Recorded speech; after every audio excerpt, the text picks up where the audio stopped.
I rarely promise that an interview is coming up with such zeal as John Feinstein is the guy to talk to about Bob Knight. On this day, this is a guy, John Feinstein, who wrote a biography of Bob Knight that was one of the seminal sports works that there have been. I think he's written 48 books, and I think this is his most famous. So John Feinstein is joining us, but not via video, not via Zoom.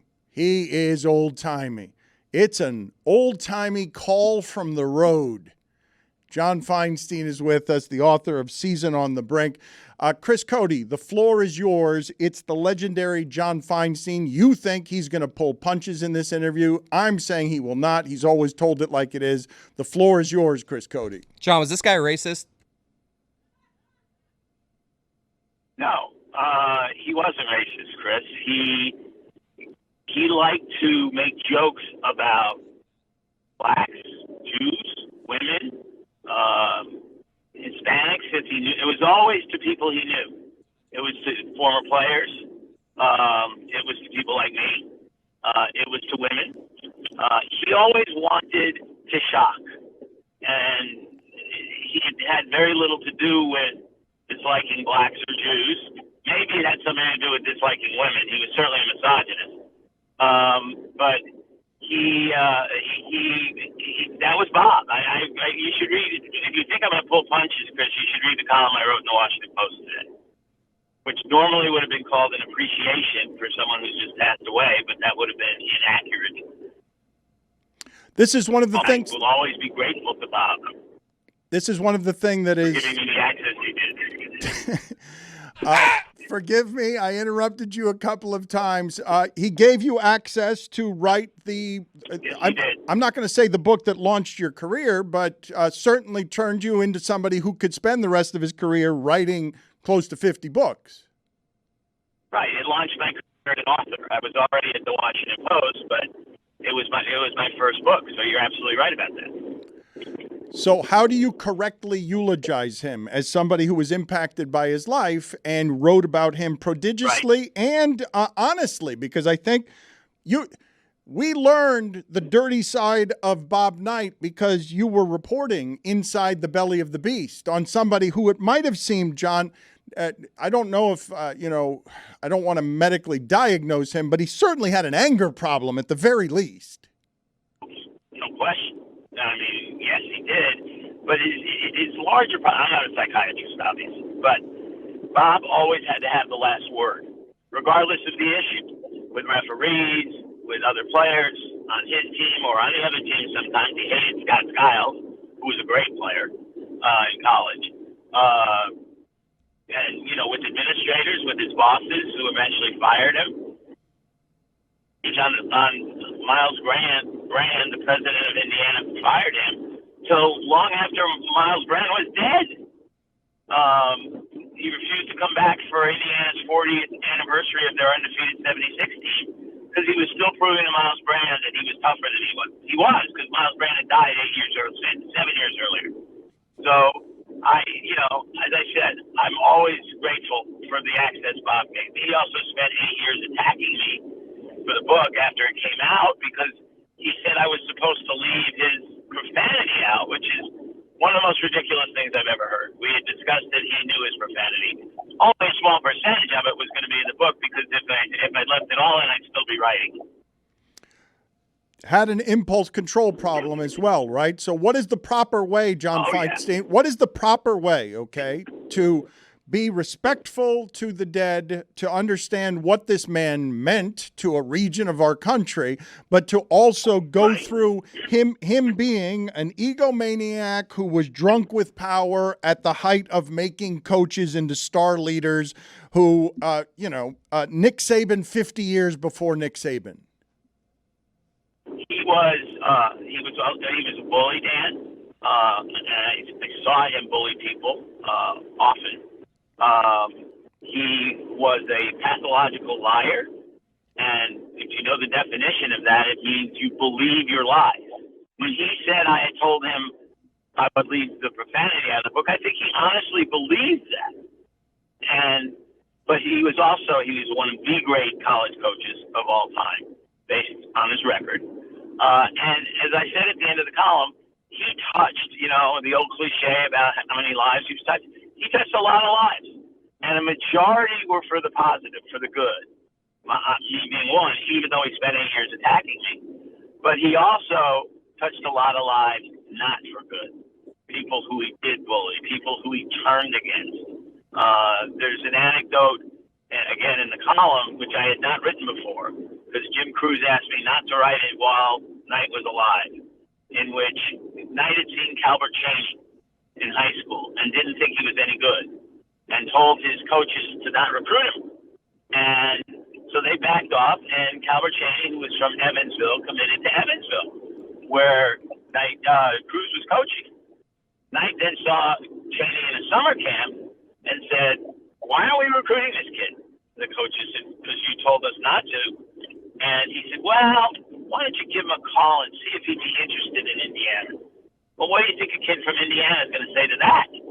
So he decommitted and ended up, of course, as the all-time leading scorer in the Big Ten at Indiana.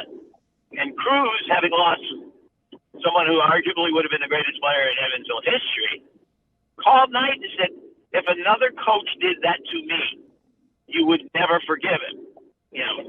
Cruz had played on the 76 championship team, coached under Knight for 8 years, and Knight started screaming at him about everything he had done for him. And Jim finally said, "Coach, the saddest thing about your life is you treat your enemies better than you treat your friends." And that was often true, and sadly often true. And that's why a lot of people who were very close to him once upon a time, including Mike Krzyzewski, are no longer close to him, or were no longer close to him.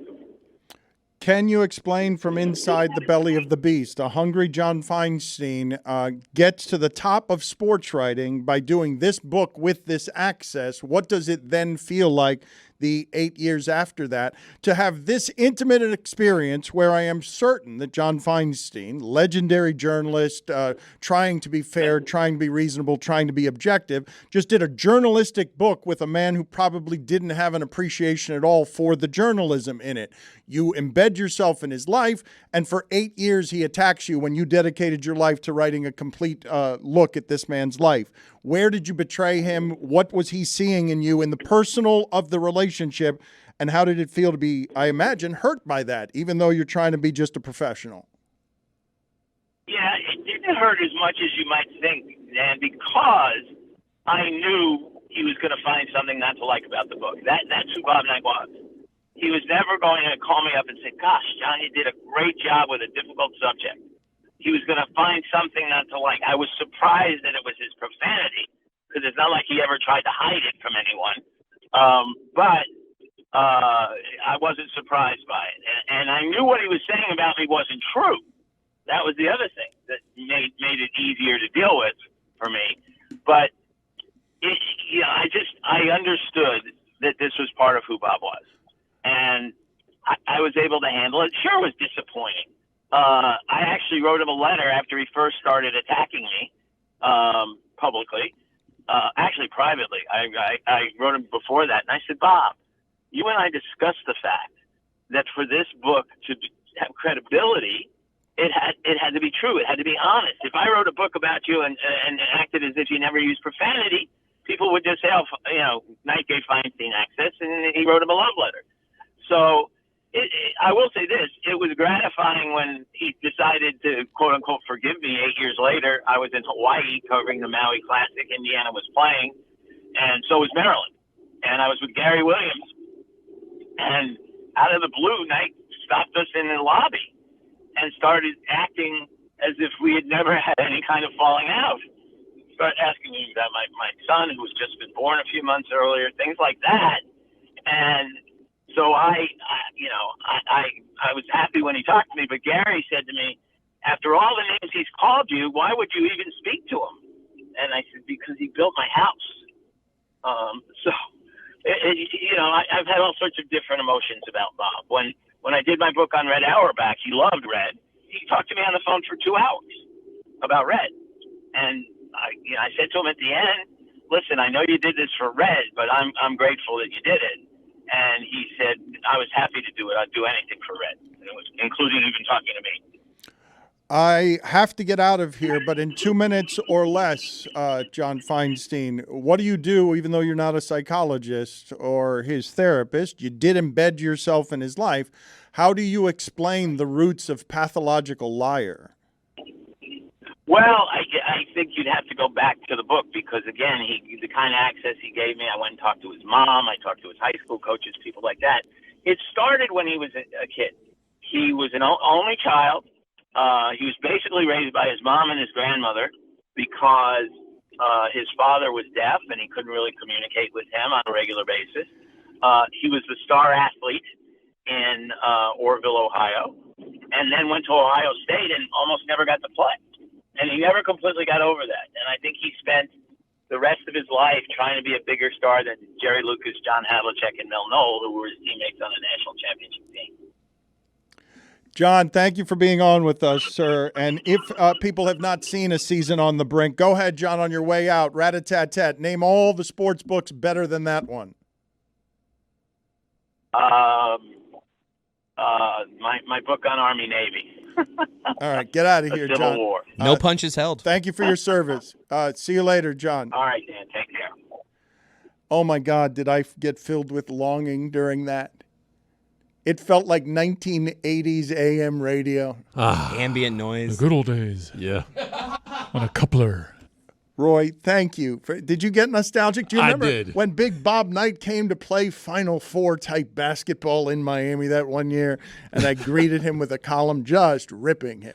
Oh, man. It was wonderful hearing that, man. All we needed was a landline, and we would have been set. What's crazy about that, doing the show as long as we have, is that used to pass for, we would have no issue with that connection. It was a good line. We got a good line. Good line. We'd all be really happy about it. Wait, Yeah. really? Yeah. Oh yeah, that was an excellent sound quality interview from our past. That's why I was filled with longing. Can we talk briefly about the start of that interview? I don't think he loved that. Thanks for that, Dan.